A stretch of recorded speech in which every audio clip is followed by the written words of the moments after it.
Masechet Kiddushin Daf Non Gimel. The Mishnah mentioned that if a man uses sacrificial meat, Kodashim Kodesh Kodashim or Kodashim Kalim, doesn't matter, and he gives it to a woman to do Kiddushin with, the Kiddushin is not valid because this actually belongs to heaven, this meat, and the altar is kind enough to share it with Kohanim who can eat it. For Kodesh Kodashim or with other people in Kodashim Kalim, they can share it, but it's really Hashem's food that He's allowing people to share, but it's not theirs that they can go give to other people. That was the ruling in the Mishnah. We're going to now see that actually this was subject to Mahloket. Tanya, Rabbi Yehuda Omer Mikudeshet, Rabbi Yosef Omer Ena Mikudeshet. The Mishnah agrees with the opinion of Rabbi Yosef. However, Rabbi Yehuda, who was the subject of the story that we just had, he's the one that didn't want the students of Rabbi Meir to come in and contradict him, and in fact he has a different opinion. He says it's okay, the Kiddushin is fine. Even though they disagree, they both derive their opinion from the same pasuk. Zeyeh lecha mikodesh hakodashim min ha'esh. Rabbi Yehuda sabar lecha lechol serachecha. Since it's talking about the rights of Kohanim to Kodesh Kodashim, and it says this is for you from the Kodesh Kodashim of the things that are burnt on the fire. Not everything gets burnt on the fire. Some parts go on the fire. Some parts go to the Kohen, and it says Lecha. That means that the Kohen can use it for whatever they want. They can eat it, or they can use its monetary value to do Kiddushin, and therefore it's fine. Rabbi Yosef sabar ke'esh, ma'esh lachila, u'afu nameh lachila. Rabbi Yosef says, no, the part that the Kohen gets is compared to the fire. The parts that are put on the altar, on the fire, are consumed by the fire, and therefore there's a parallel. Any part that's given to the Kohen is given to him only for consuming, for eating, and not for any other personal use. So they are emphasizing different parts of the pasuk. Amar Rabbi Yochanan, nimnu v'gamru hamekadesh bechelko ben kodesh kodashim ben kodashim kalim lo kidesh. Rabbi Yochanan says, Rabbi Yochanan, is a second generation Amorah. And so he directly knew the last Tanaim. And he tells us that the sages voted and decided. They actually took a vote on the subject, and they concluded that someone who does Kiddushin with his portion of sacrificial meat, whether it's Kodesh Kodashim or Kodashim Kalim, it's no good. In other words, even Rabbi Yehuda was there, and everybody voted, and they all agreed no good, and that's it. From then on, Rabbi Yehuda can't go against the majority, whatever his personal theoretical opinion is. Everyone now agreed. It's interesting whenever you see Nimnu v'Gamru, there's a bunch of cases. Is this standard on every law? Did they actually sit and vote, but we only know about some of them? Or are these the exceptions to the rule? Most of the time, it doesn't say that they voted. So it is a curious thing when we do hear that they did vote on this certain subject. Anyway, that's Rabbi Yochanan in Eretz Yisrael. Rav actually also himself learned in Eretz Yisrael from Rabbi Yehuda Nasi, but then he moved to Bavel, and he did not share this tradition. Amar Adain hi machloket. No, they did not vote on it, and it's still a controversy. Rabbi Yehuda never changed his mind. Amar Abaye kivated Rabbi Yochanan mistabera. Abaye, much later Amorah, says, I think, even though he's from Bavel, he should follow Rav, but he has a proof for Rabbi Yochanan from the following Baraita. This is going to be a long proof, but it actually is a simple one. This Baraita is a quote from the Sifra. That's the Midrash Halacha, Taneric Midrash on Sefer Vayikra. And we're going to see Stam Sifra is Rabbi Yehuda. So we're assuming this entire thing is the opinion of Rabbi Yehuda. The point of this Baraita is that the Kohanim cannot treat the sacrificial meat like monetary ownership. They can't swap and say, I want this part instead of that part. If it was their own monetary benefit, then they would be able to. So we're going to see here that Rabbi Yehuda, who's presumed to be the author of this Baraita, does not think that we can that the Kohanim can use the sacrificial meat as they wish, and so therefore he proves that Rabbi Yochanan is right. Rabbi Yehuda must have switched his opinion. All right, so here's the long Baraita, the Tanya. Minayin she'en cholkim menachot keneged zebachim, Talmud lomar v'chol mincha she'tafeh betanur v'chol b'nei Aaron tihiyeh. How do you know that a Kohen cannot swap out a meal offering for animal offering. For example, there's a kohen who doesn't like eating meat, or a vegetarian, or his cholesterol is too high, whatever the reason. So as they're giving out the portions, right, they're giving out some animal portions, some bird portions, some meal offering portions, and so everybody gets their share. So if a kohen comes and says, "Listen, I don't want the meat portion, give me instead extra of the meal offering portion." No, you can't do that, because the pasuk says, we could look at the pasukim inside. Say, "V'chol mincha asher te'afeh betanur, v'chol na'asa b'marcheshet, v'al machabat hakohen ha'makriv ota lo tihiyeh." Any meal offering that's baked in an oven, or in a pan, or a griddle. These are all different ways of preparing meal offerings. It goes to the kohen who's offering it. V'chol mincha bilha b'shemen v'chareba, chol b'nei Aaron tiyeh ish ke'achiv. And other meal offerings, whether they are mixed with oil or dry, given to all kohanim, everybody shares equally. Right after that, this is going to be relevant. It goes to Torat Zebach HaShelamim. It talks about animal offerings and talks about Korban Todah. So you see, the emphasis here is that everybody has to share it equally. And so, right, here you go. Any mincha, everybody has to share it, and therefore, no, you have to share equally. You can't get more, even though you're being compensated, and everybody's getting even if everyone would be getting the equal monetary amount. Still, that's not allowed. You have to get this piece and that piece, this piece of meat, this piece of meal offering. So already here you see that the offerings, the portions that are given are not treated in their monetary value, but rather are given to them to eat. Is yours to eat, not to go and trade and sell and do Kiddushin with or anything else. Okay, the Beit is going to go on and talk about lots of other examples. None of these are going to be able to work, but we want to go through them step by step. Okay, I accept that you said you can't go from one extreme to the other, meal offering instead of a meat offering, because you never exchange one for the other for someone who's poor. But maybe I would think that I could switch a meal offering with a bird offering, because the one is switched with another when someone is poor. There's some korbanot that go by a sliding scale, korban ole v'yored. If you're rich, you bring an animal. If you're less not so rich, medium, you bring a bird. If you're poor, then you can bring a meal offering. So you never jump from the animal offering to the meal offering, right? So you never switch those two, but you would switch if so you can't afford an animal. Fine, okay, bring a bird. And he said, "Well, I can't bring a bird." Okay, a bird you can switch with a meal offering. So I might have thought that maybe the kohen comes and says, "I don't want the bird, I want more of the meal offering." That maybe that would be allowed, because someone who's poor can switch them. Back to the same pasuk. Anything done, even if it's in a deep frying pan, everybody has to share equally. All right, fine. I accept that you can't switch a mincha offering with birds, because birds are a type of blood offering, right? It has blood, whereas the other ones are flour offering, not blood. So they're two different types. But maybe you could switch birds with animals, because they're both blood offerings. And also, right, when someone's poor, you could switch the animal with the bird. No, we're quoting extra words. The pasuk has a lot of extra words. Even though amachabat is about a griddle, it's not about birds or animals. Still, we're learning from the extra word that no, you can't switch anything at all. Fine,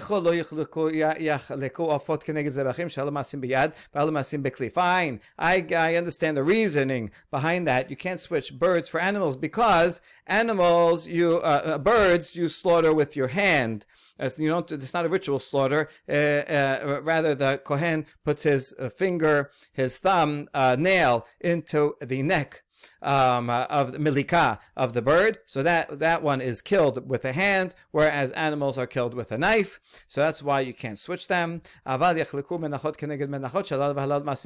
maybe two different types of meal offerings, I would be able to say, I like I don't want the deep fried. Right? Not good for deep fried. Not good for you. I want the one that's pan fried because they're both done by hand. All menachot are done by hand. The kohen takes a kimitzah with his hands, not with tools.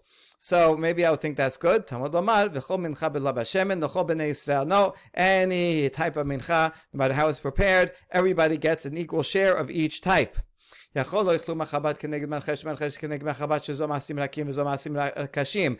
I'll accept that two different types of korban mincha you can't switch because they're different. They come out differently. The one that's pan fried comes out hard. The one that's deep fried, like a donut, comes out soft. And so these are different types, and that's why you can't switch them. But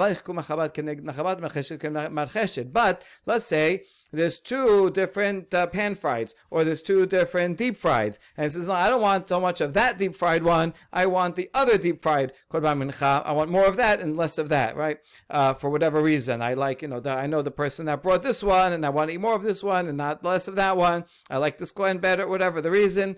No, even that you can't do. So I might think that's it's okay because they're the same type. Or the same type, they're both hard, they're both soft. No, extra word, even if it's dry, everybody has to share equally. No matter what. We're not done yet. Fine, you gave me a proof that you can't switch them if it's the most holy of holies. But what if it's a lesser status of holy meat? Maybe that you could switch with something else. No, but the very next pasuk after that, as we saw over here, right, goes from everybody shares equally, and then it says, oh, here's korban todah, im al todah yikribenu, which is todah is kadashim kalim. And so everything that we just said before regarding kodshei kadashim, that you can't switch one portion for another, also applies in kodashim kalim. Kishem she'en cholkim bekodshei kadashim, kach en cholkim bekadashim kalim. The Baraita ends with one last point that's not relevant to us, but we're quoting the whole thing. Ish cholek afilu ba'amum, ve'en hakatan cholek afilu tam. An adult receives a portion, even if, let's say he's a kohen, and he wants to receive some kodshei kodashim, he has a mum, he can't serve in the Bet HaMikdash, but he still is eligible to receive a portion, whereas a minor does not get a portion, even if he has no blemish. It's not about blemished or not, it's about being an adult or a child. That's the end of the Braita. Stam sifra maneh, Rabbi Yehuda vehu ka'amar, delet ba din haluka kelal shema'amina. Stam sifra, which is from the sifra, it doesn't have a name, so we assume that Rabbi Yehuda is the author, and it says you cannot change the portions that each person gets. You can't switch one for another. If it was about lecha, it's yours, monetary value, right, goes to you, and you can do what you want with it, and including doing Kiddushin, then you should be allowed to switch. I don't want that part, I want the other part. From the fact that Rabbi Yehuda says here, you can't do any switching, means it's not about the monetary value. It's yours only for the purpose of eating. That's the only thing you could do with eat is eat it. You can't exchange it, and you can't give it to a woman for Kiddushin.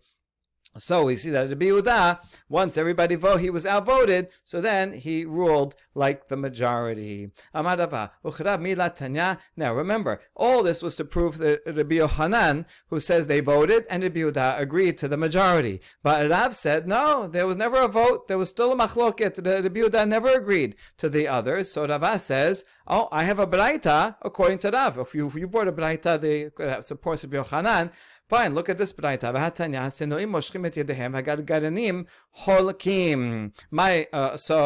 This braita teaches that when you had the lechem hapanim, right, every week you have the showbread. That on Shabbat they bring in the new one, and the old one the Kohanim all split.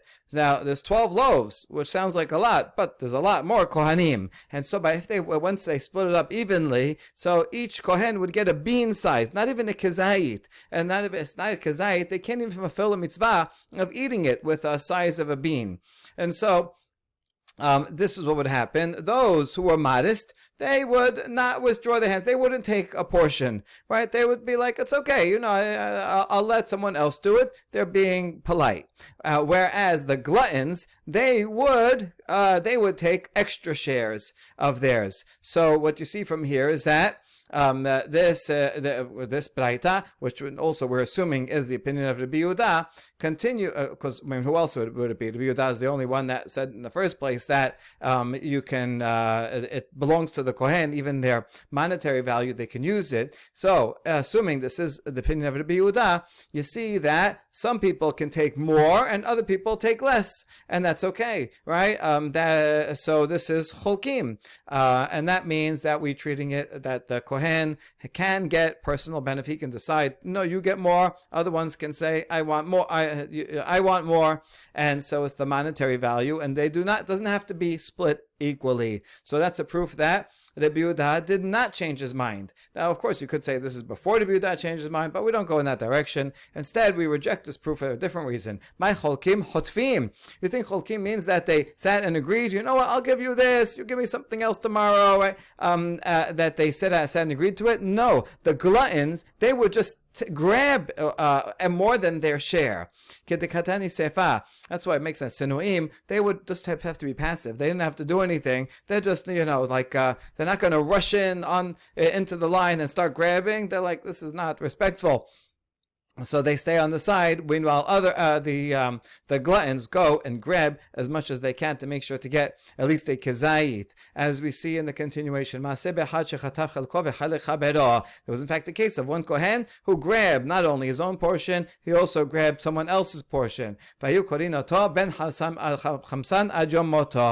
okay, he got a kezayit maybe, right? But he also got a bad reputation because they called him Ben Hamsan, right? The son of the snatcher, until the day he died. It was not nice for him to do that. So the point is that they didn't do this legally correctly, right? These are people that were gluttons and doing this on their own, but it's not a proper thing to do. So there's no proof here from this baraita that Rabbi Yehuda thinks, yes, it's the monetary value and you can exchange things. No, they did not do this legally.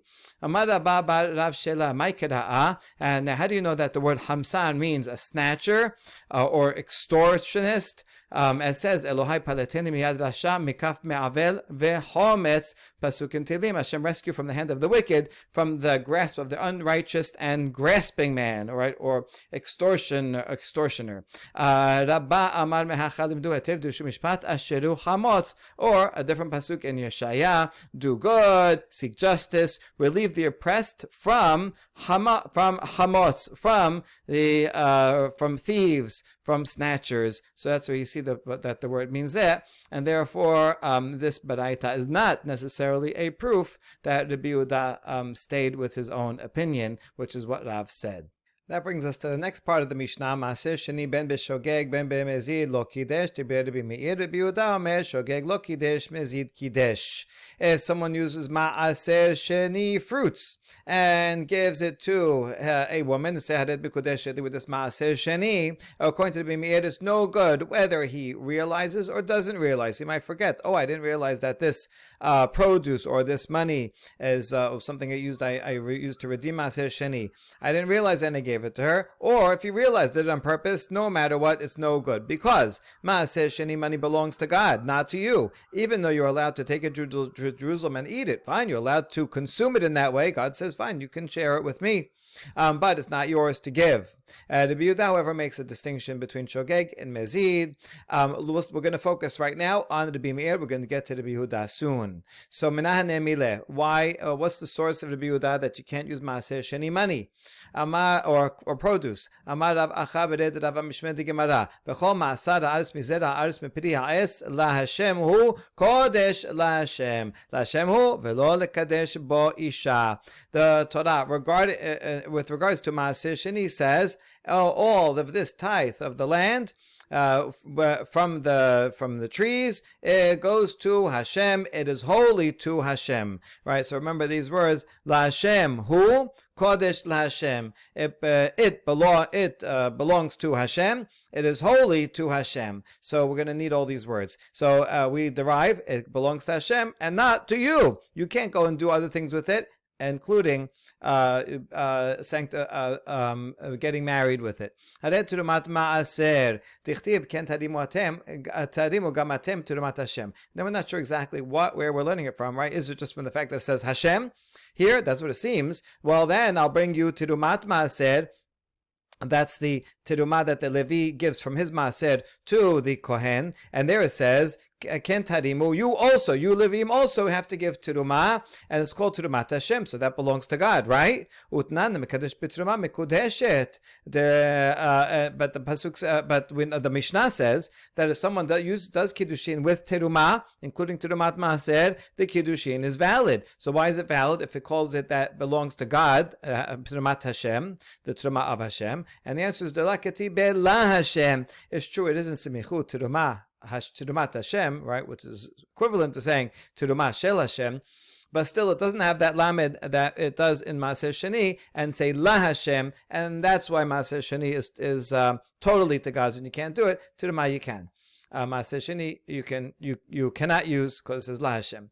V'harei hala tichti bati tenu La Hashem. Hold on, hala it does say to give it La Hashem. So that's the words that we need to say that it's not yours. Yet the Mishnah teaches utnan mekadesh b'trumot mekudeshet. But if someone gives with terumot, meaning chala, which is one of the gifts that are given to a kohen, the kiddushin is valid. So why is it valid if it says la Hashem? Oh, delakati bekodesh. We're looking at the wrong word. You see in Maaser Sheni it says kodesh, right? Remember here.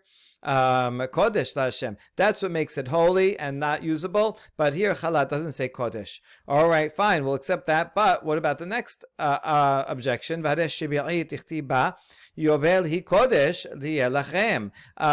Regarding Shivi'it, it says it's a jubilee year, and all the things that grow are Kodesh, are holy. And yet, utnan mekadesh beperot Shivi'it mekudeshet.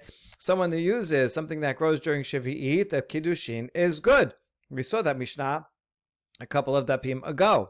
So why is it good if it says Kodesh? No, delakati be la Hashem, because it doesn't say la Hashem. Okay, so now we got the rule. If it says Kodesh and la Hashem, then, like Maaser Sheni does, then that belongs to God only. You can't do anything with it. But if it says only Kodesh, or only la Hashem, or only Hashem without a lamed, in all those cases, you can use it for Kiddushin. Got it. What about just regular terumah that a farmer gives to the Kohen? Dichtiv Kodesh Yisrael la Hashem reshit tebu ato.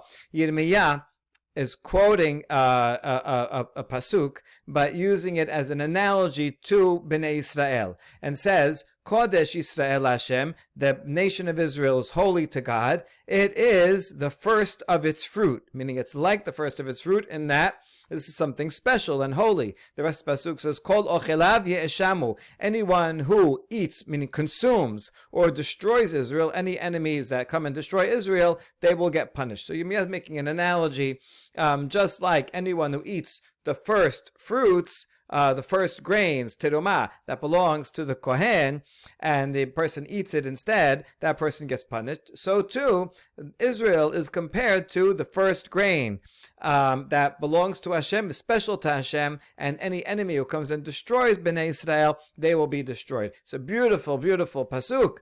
Yirmiyah is saying, it's a good example of a nice derasha. You take a halacha, but you make it relevant to in a agadic sense and relevant to his teaching. Okay, anyway, the point here is that it says here Kodesh and La Hashem, and it's talking about terumah. Even though the Mishnah says that if you do Kiddushin with terumah, it's good. Why? It doesn't say Kodesh and La Hashem. That was your criteria? And the answer is, I hope Yisrael Ketiv. Yeah, but Yirmiyah is actually talking about Bnei Israel. Bnei Israel are Kodesh, and they are La Hashem. It's not actually talking about terumah. It's talking about Bnei Israel. Okay, yeah, but still, we can still learn it from the comparison, because Yirmiyah is making a comparison. It says Bnei Israel is to Hashem as terumah is to Hashem. Terumah, any person can eat it. Bnei Israel, no enemy should come and destroy it, and they'll have the same consequences. So we still learned, since you're making the analogy, and Bnei Yisrael compared to Teruma, and Bnei Yisrael are called Kodesh and LaHashem, so Teruma is also Kodesh and LaHashem, and therefore should not be able to use for Kiddushin. And the final answer is Targema Rabin Saba Kameh Derav Amar Kerahu B'Havayato Yehe. So Rabin, the elder, explained it in front of Rav and said, no, in Maaseh Sheni we're actually learning it from the word who, over here, Hashem, who, right? It is for Hashem, and it has to remain as is, and you can't use this for anything else. The other ones, which are gifts, okay, but you can also use it for something else. If you do, it's a good Kiddushin, whereas this has to be used as is and cannot be used at all for any other purpose. So Maaseh Sheni has this special status that it cannot be used for Kiddushin. Good. Now, next part of the Mishnah says, Ubekdesh b'mezid kidesh b'shogeg lo kidesh debre Rabbi Meir. Rabbi Yehuda omer b'shogeg kidesh b'mezid lo kidesh. If something is made hekdesh, you take some item or some money, and you say, this is Hekdesh, I'm donating this to the Bet HaMikdash, so that receives holiness. And if you go and use that for Kiddushin, if you do it on purpose, the Kiddushin is valid. By mistake, the Kiddushin is not valid. So notice that Rabbi Meir's opinion regarding Hekdesh is the same as Rabbi Yehuda's opinion regarding Maaseh Sheni, right? In both of them, if you did it by mistake, it's no good, but if you did it on purpose, the Kiddushin is valid. Rabbi Yehuda, however, regarding Hekdesh, switches around. Says the opposite thing, and he says that if you did it by mistake, the Kiddushin is good, but on purpose, the Kiddushin is not valid. So now we're going to focus on Rabbi Meir's opinion in a shogeg case of Hekdesh, which is the Kiddushin is not good, and that is similar to the opinion of Rabbi Yehuda regarding Maaseh Sheni, which also, if it's shogeg, lo kidesh. We're going to give a reason for Rabbi Meir regarding Hekdesh and Rabbi Yehuda regarding Maaseh Sheni, who both say b'shogeg lo kidesh. Amar Rabbi Yaakov Shemait minad Rabbi Yochanan Tarter. Rabbi Yaakov says, I heard two explanations from Rabbi Yochanan for the following two laws. Shegat Maaseh Rabbi Yehuda, Shegat Hekdesh Rabbi Meir. Shenehem en isha mitkadeshet bahem. The two explanations, one of them is for a case of shogeg regarding in Maaseh Sheni, according to Rabbi Yehuda, and the other explanation is for shogeg of Hekdesh, according to Rabbi Meir, which according to both opinions in those cases, the woman the Kiddushin is not effectuated. Chada lefi she'en isha rosa. Chada lefi she'en shenehem rosim ve'layada nehem minayhu. I know one of the explanations that Rabbi Yochanan said is because a woman, we assume, would not want to receive Kiddushin from this item. And the other explanation that Rabbi Yochanan said for the other law, and the other opinion, is because both the man and the woman would not want to use such an item. He would not want to give such an item, and she would not want to receive such an item. The problem is, Rabbi Yaakov says, I don't remember which reason he applied to which case.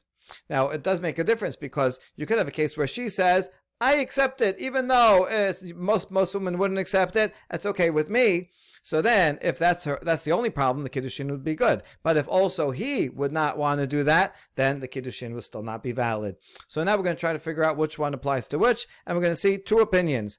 Amar Rabbi Yirmiyah, nechaze anan, maaser ihi de la nichala mishum tirha de orha. Iu nichale de nikne iteta mimela. Rabbi Yirmiyah says, it makes sense to me that the opinion regarding Ma'aser, that's Rabbi Yehuda's opinion regarding Ma'aser, that's the one that the explanation is that she would not want to receive it, right? And it's only her problem. Why would she not want to receive Ma'aser Sheni for Kiddushin? Because now, let's say they're living in Yafa, and she receives this. She can't get any benefit from this at that point. She can't eat it. She can't do anything with it. It's actually not worth a peruta even to her at that point. In order for it to be worth something, she has to go and travel all the way to Jerusalem, which is a big pain. And then over there, then it'll be worth something. And so we assume a woman will not want to accept Kiddushin with something that she has to travel in order to use its value. But for the man, he's fine. He would be great with it because he's taking his Maaser Sheni, which he can't use now anyway, and he would have to go all the way, and now he could do Kiddushin, and he doesn't have to spend his own money. He could use Maaser Sheni money. So there's no reason why a guy wouldn't like it. So therefore, if a woman says, "Oh, I accept it. I'm going to Jerusalem anyway. I love going to Jerusalem. I'm going to go and eat it there," and she says it's fine, then it would be okay. That makes sense. That reason was for that case. Hekdesh al yadahu. And the other explanation of Yochanan makes sense for Hekdesh, that both of them would not want something consecrated to be deconsecrated on their hands. You're not allowed to take something consecrated and use it for yourself. It could violate Me'ilah. And so he would also not want to do such a thing and have a violation in the act of doing Kiddushin. Not very romantic. And she also would not want to accept something and violate deconsecrating something holy during that act. And that's why in both of those cases, it's not good. That's the opinion of the Meir. Okay, so that's one way of explaining the application of Rabbi Yochanan's two explanations to the two cases. Because I can argue the other way, I think it makes more sense. No, it's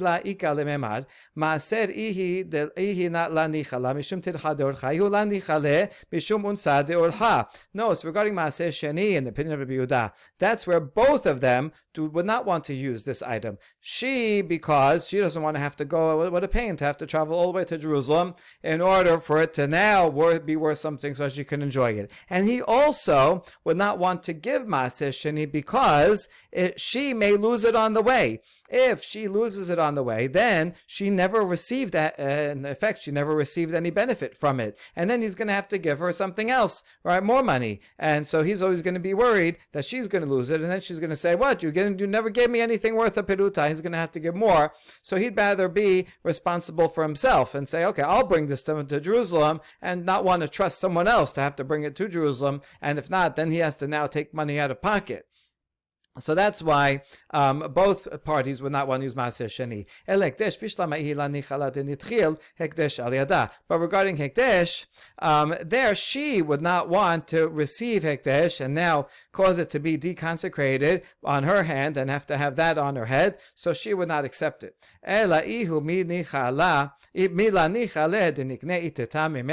But for the guy, actually it is a benefit because he gets to have a do Kiddushin without having to spend money on it. Now, even though if he does make it desanctified, he's going to have to pay later for redeeming what he desanctified, and so he will have to pay out of pocket eventually. But maybe he doesn't have the cash on hand right now, and so now he could do Kiddushin with this thing that's Hekdesh and not have to pay anything out of pocket, and then later on he'll pay whatever penalty he has to pay. And so a guy may be very good with that, and so the problem in Hekdesh is only from her side. We now end with a couple of questions about what happens to money that is misused. If you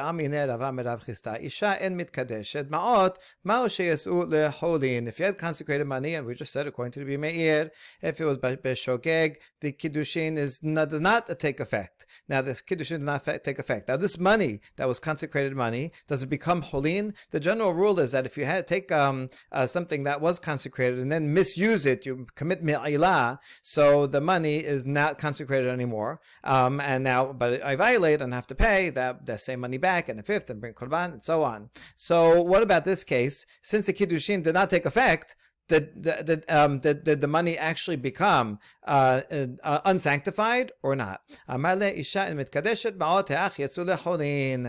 Chisda's answer is that no, since the woman does not get Kiddushin, so the money was never misused. So why should they become holin? No, the money remains consecrated. Good. Okay, we accept that regarding Kiddushin. But what about regarding a sale? I take money that's consecrated money, and I didn't realize it, and I go and I buy something. I give it to the guy in the store. So does that sale take effect, and now the money is not sanctified, or does the sale not take effect and the money remains sanctified? Amale afimechet lo kana. And the Rav Chisda's answer: even in a sale, he does not acquire the item, and therefore the money remains consecrated money.